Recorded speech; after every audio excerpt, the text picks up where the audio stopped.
നല്ലൊരു കൈയ്യടി കൊടുക്കാമോ സംഘടനയ്ക്ക്? നല്ല കൈയ്യടി എല്ലാവരും എല്ലാ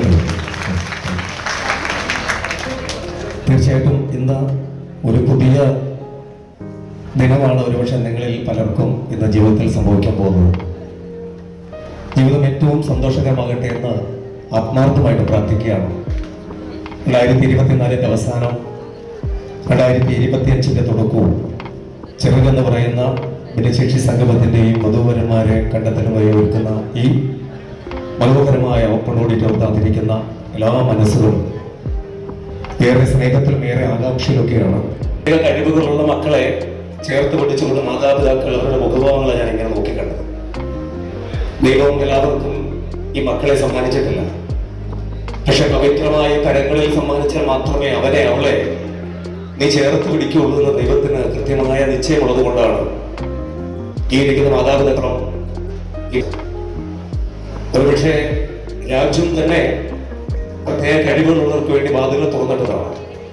ഖത്തർ എന്ന് പറയുന്ന രാജ്യത്തെ ഖത്തറിന്റെ രാജകുമാരൻ ഷെയ്ഖ് തമീം ബിൻ ഖൽഖാനി അദ്ദേഹം ആ രാജ്യത്ത് നടന്ന ഫുട്ബോൾ മാമാങ്കം ഉദ്ഘാടനം ചെയ്യാൻ വിളിക്കപ്പെട്ടത് അരയ്ക്ക് താഴെ ഒരിക്കലും വളരില്ല, ഇവരെ പ്രസവിക്കരുതെന്ന് വൈദ്യശാസ്ത്രം വിധി എഴുതിയ മുത്താഫ് തമീം എന്ന് പറയുന്ന ആ 20 വയസ്സുകാരനെ ക്ഷണിച്ചുകൊണ്ടാണ് ഖത്തർ എന്ന് പറഞ്ഞ രാജ്യത്ത് ഫുട്ബോൾ മാമാങ്കത്തിന് തിരികൊളുത്തിയത്.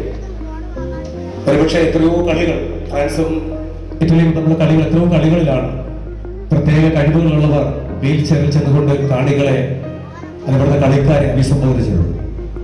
ഒരുപക്ഷെ ലോകം ഇന്നിങ്ങനെയാണ്. പ്രത്യേകിച്ച് ഇങ്ങനെയുള്ള പ്രത്യേക കഴിവുകളുള്ളവരെ ആദരിക്കാനും സ്നേഹിക്കാനും മനസ്സ് കാണിക്കുന്ന ഒരു സംവിധാനം എല്ലാ ഇടങ്ങളിലും തുറക്കപ്പെട്ടിരിക്കുകയാണ്. ഞാൻ ഒരുപാട് വേദികളിൽ പോയിട്ട് 2 ഇടമാണ് എനിക്ക് എന്നെ മനസ്സിനെ വല്ലാതെ ഇഷ്ടപ്പെടുത്തിയത്. ഒന്ന്, കെയർ എന്ന് പറയുന്ന ഈ സ്ഥാപനത്തിന്റെ സാരഥി നയിക്കപ്പെടുന്ന ഈ കലാലയം. ഈ കലാലയത്തിൽ ഇത്തരം ഒരു പരിപാടി സംഘടിപ്പിച്ചപ്പോൾ അവതാരികയും അതുകൊണ്ട് തന്നെ ആമുഖ പ്രഭാഷണത്തിലെല്ലാം അദ്ദേഹത്തിന്റെ പേരുകൾ എടുത്തെടുത്ത് പരാമർശിക്കപ്പെട്ടു. എത്രയോ പേർക്ക് തൊഴിൽ നൽകപ്പെട്ട ഏറ്റവും ക്വാളിറ്റി പ്രൊവൈഡ് ചെയ്യുന്ന ഒരു സ്ഥാപനത്തിന്റെ അമരക്കാരനാണ് പ്രിയപ്പെട്ട അബാലൻ. അപ്പൊ അതുകൊണ്ട് തന്നെ മറ്റൊരു സ്ഥാപനത്തിൽ ഞാൻ പോയി, MES മമ്പാട് കോളേജ്. ഏകദേശം 60ഓളം റാമ്പുകൾ എനിക്ക് ഇവിടെ കാണാൻ കഴിഞ്ഞു. പ്രത്യേക കഴിവുള്ള ആളുകളെ വീൽ ചെയറിൽ ഇങ്ങനെ കൊണ്ടുപോകുമ്പോൾ ക്യാമ്പസിനകത്ത് പലയിടങ്ങളിലും അവരെ സുഖമായി യാത്ര ചെയ്യാൻ സഞ്ചാരയുഗമാക്കപ്പെട്ട ഒരു ക്യാമ്പസ്. കേരളത്തിലെ മറ്റൊരു ക്യാമ്പസുകളും അങ്ങനെ ഞാൻ കണ്ടിട്ടില്ല. തീർച്ചയായിട്ടും പ്രിയപ്പെട്ടവരെ, ഇത്തരത്തിലുള്ള ചില ആളുകൾ ചിലർക്ക് കൊടുക്കുന്ന മനസ്സിന്റെ ഇടമാണ് ഇന്നില്ലാതെ പോകുന്നു. പക്ഷെ ചിലർക്ക് ഇടം കൊടുക്കുന്നു. ആ ഇടമായി തീരട്ടെ നമ്മുടെയൊക്കെ മനസ്സിനകത്ത് ഏറ്റവും സന്തോഷകരം.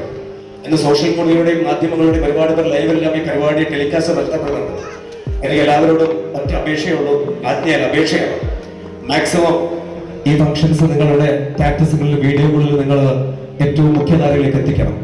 കാരണം മലപ്പുറം ജില്ലയിലെ ഈ കോളേജിനകത്ത് ഇന്ന് ഈ കെയർ കോളേജിൽ നടക്കുന്ന ഈ പരിപാടി മറ്റുള്ള കേരളത്തിന്റെ മുക്കിനും മൂലകളിലും എല്ലാ പരിപാടികൾ നടക്കാൻ സംവിധാനം ഒരുങ്ങട്ടെ എന്ന് ആത്മാർത്ഥമായിട്ടും ഹൃദയം കൊണ്ട് പ്രാർത്ഥിക്കുകയാണ്.